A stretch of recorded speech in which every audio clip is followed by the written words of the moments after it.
पहले लिक्विडिटी बढ़ाने के लिए TLTRO इसका ऐलान किया है।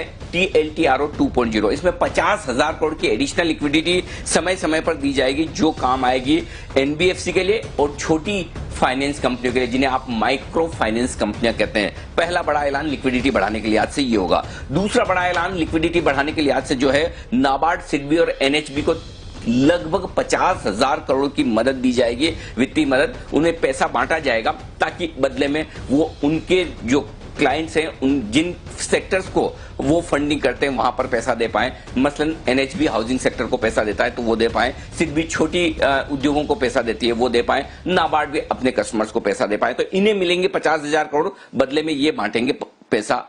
तीसरा LF, इसमें रिवर्स रिपो रेट को 25 बेसिस पॉइंट से घटाया गया। तो पहली चीज जो हमने आज RBI गवर्नर साहब से मांगी थी कि माइक्रो फाइनेंस कंपनियां NBFCs के लिए मदद की जाए, तो TLTRO 2.0 उन्होंने मांग को स्वीकार किया। दूसरी मांग हमारी जो थी कि शॉर्ट टर्म रेट्स आपके कम होने चाहिए, क्योंकि अभी जिन लोगों के पास लिक्विडिटी है वो जाकर RBI को पैसा देते हैं, कॉल मनी में पैसा डालते हैं। तो जो reverse repo rate 25 basis point से कम किए, 0.4% कम किए, इससे यह फायदा होगा कि अब RBI को जो पैसा RBI लेता है उस पर कम ब्याज देगा।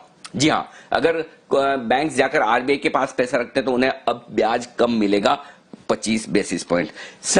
जो राज्य सरकार हैं जिन्हें पैसे की जरूरत है, उन्हें जो एडवांस RBI देता है वो थोड़ा जल्दी देगा, ज्यादा देगा, ताकि कोरोना से लड़ने में वो अपनी पैसे की जरूरत को पूरा कर सकते हैं। ये कुछ ऐलान हैं जो RBI गवर्नर साहब ने लिक्विडिटी के लिहाज से किए हैं। रेगुलेटरी मेजर्स जो हम लगातार कह रहे थे, हालांकि हमारी मांग ज्यादा थी कि कम से कम 6 महीने के लिए NPA मोरेटोरियम रखा जाए, लेकिन RBI गवर्नर साहब ने इस वक्त 3 महीने का माना है, मार्च से लेकर मई तक की। ये 3 महीनों में अगर कोई NPA होते हैं तो इन्हें नियमों में ढील दी जाएगी। लेकिन एक बड़ी बात और होती हुई दिखी है, वो है शेड्यूल्ड कमर्शियल बैंक और कोऑपरेटिव बैंक। ये होगा कि अब RBI को जो पैसा RBI लेता है उस पर कम ब्याज देगा। जी हां, अगर बैंक जाकर RBI के पास पैसा रखते हैं तो उन्हें अब ब्याज कम मिलेगा, 25 बेसिस पॉइंट। जो राज्य सरकार हैं जिन्हें पैसे की जरूरत है, उन्हें जो एडवांस RBI देता है वो थोड़ा जल्दी देगा, ज्यादा देगा, ताकि कोरोना से लड़ने में वो अपनी पैसे की जरूरत को पूरा कर सकते हैं। ये कुछ ऐलान हैं जो RBI गवर्नर साहब ने लिक्विडिटी के लिहाज से किए हैं। रेगुलेटरी मेजर्स जो हम लगातार कह रहे थे, हालांकि हमारी मांग ज्यादा थी कि कम से कम 6 महीने के लिए NPA मोरेटोरियम रखा जाए, लेकिन RBI गवर्नर साहब ने इस वक्त 3 महीने का माना है, मार्च से लेकर मई तक की। ये 3 महीनों में अगर कोई NPA होते हैं तो इन्हें नियमों में ढील दी जाएगी। लेकिन एक बड़ी बात और होती हुई दिखी है, वो है शेड्यूल्ड कमर्शियल बैंक और कोऑपरेटिव बैंक।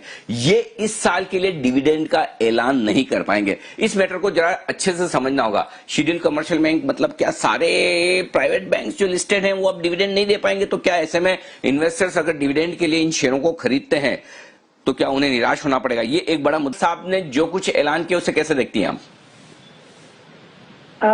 जी गुड मॉर्निंग। पहली बात तो ये जो TLTRO जो कॉर्पोरेट बॉन्ड की तरफ अनाउंसमेंट हुआ था मार्च के महीने में, वो NBFCs के फेवर में नहीं था, क्योंकि आप देख रहे थे कि हाई ग्रेड कॉर्पोरेट ही इसका फायदा उठा रहे थे। तो ये अनाउंसमेंट हमारे हिसाब से जो टारगेटेड NBFC क्षेत्र के लिए अनाउंस किया गया है, इससे काफी फायदा होगा। इनकी जो कॉस्ट ऑफ बोरोइंग है काफी हद तक नीचे आएगी।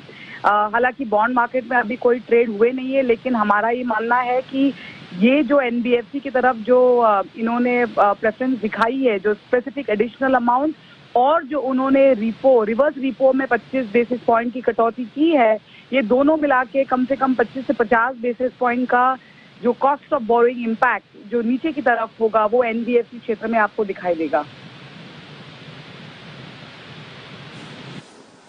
ओके। और के पूर्व चेयरमैन प्रदीप चौधरी साहब भी कार्यक्रम में शामिल है। चौधरी साहब, मैं एक एक करके आपसे डिस्कशन करता हूं चीजें। सबसे पहले तो रिवर्स रेपो रेट जो 25 बेसिस पॉइंट कम किया RBI गवर्नर साहब ने, इसका क्या फर्क पड़ेगा सर? क्या असर होगा इसका? असर ये होगा कि सारे बैंक सेविंग्स बैंक के रेट कम कर देंगे, तो जो डिपॉजिटर सेविंग्स बैंक पे पैसा रखते थे वो कम हो जाएगा, उनको रिटर्न कम आएगी, तो अब गोल्ड खरीदने चले जाएंगे। अच्छा, ओके। लेकिन और किसी को कोई फायदा नहीं सर? ये तो नुकसान ही नुकसान है। नहीं, बिल्कुल इसमें कोई फायदा नहीं है किसी को। ये रिपो रेट कम करना और रिवर्स, इसमें किसी को बोरोवर को कोई फायदा नहीं है, क्योंकि अभी ये 4% है, तो 4 से 3.75 हो जाएगा, तो उससे 4% में पैसा लेकर भी बैंक अगर आगे लेंड करने को तैयार नहीं है तो क्या मतलब है? मतलब ये है कि रिस्क एवर्शन है, ये बोरोवर्स को योग्य नहीं समझते बोरोइंग करने का, तो आरबीआई को डाल दो। अब वो कहेंगे ठीक है, पैसा उठाना ही क्यों है, पैसा ये कम कर दो। पहले रिजर्व आरबीआई एसबीआई ने सेविंग बैंक का रेट कम किया, मनी मार्केट जी, हाँ कहिए। नहीं सर प्लीज आप अपनी बात पूरी करें। तो मुझे तो लगता है इसका कोई फायदा नहीं है, इसको जो है सिर्फ सेविंग बैंक के डिपॉजिटर्स को नुकसान है। जी, मैं लक्ष्मी जी से पूछूंगा कि मनी मार्केट में क्या असर होगा, लेकिन उससे पहले एक दो चीजें मुझे सर आपसे और पूछनी है। एक तो चौधरी साहब सबसे पहले ये बताइए कि एसेट रिक्लासिफिकेशन के नियमों में जो डील दी मॉरेटोरियम का फायदा 3 महीने का एनपीए क्लासिफिकेशन के लिहाज से, पहली चीज क्या वाकई में ये रिलीफ है, और रिलीफ है तो क्या ये 3 महीने का समय काफी है? तो ये बहुत ही घुमा फिरा के रिलीफ है। आरबीआई जो है वो टेक्निकलिटीज में इतना फंसा हुआ है, सीधा 90 डेज मॉरेटोरियम देने की बजाय इसको जो एसेट क्लासिफिकेशन है इसके नॉर्म को 180 डेज कर देते तो बहुत अच्छा रहता। अब जो है वो गिनते रहो कितने इंस्टॉलमेंट हैं। अच्छा, दूसरा क्या होता है, वर्किंग कैपिटल में इंस्टॉलमेंट का कोई कंसेप्ट ही नहीं है, तो वर्किंग कैपिटल सारे जो है वो उसमें मॉरेटोरियम मिलेगा ही नहीं, तो उसमें जो है वो सारे एनपीए हो जाएंगे, तो बैंक्स और टाइट हो जाएंगे, टाइट करेंगे। तो इसको अगर 180 डेज सीधे उस पे कर देते तो वो बहुत सरल रहता और कस्टमर्स को भी फायदा होता, बैंक्स भी थोड़े रिलैक्स होते।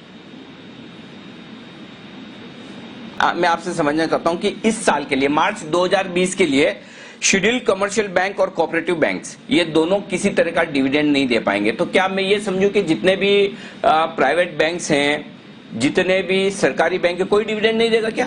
देखिए, सरकारी बैंक तो डिविडेंड देने, except State Bank of India को डिविडेंड देने की हालत में भी, और उनको अभी कैपिटल जो है कंजर्व करना है। बट ये इफेक्ट होगा प्राइवेट सेक्टर बैंक पे, क्योंकि उनके यहाँ डिविडेंड पे आउट काफी ज्यादा होता है और उनके यहाँ स्टॉक ऑप्शंस और एम्प्लॉयज की शेयर होल्डिंग भी काफी ज्यादा होती है, तो अपने आप को एनरिच करते हैं थ्रू शेयर होल्डिंग, तो उस पर फर्क पड़ेगा।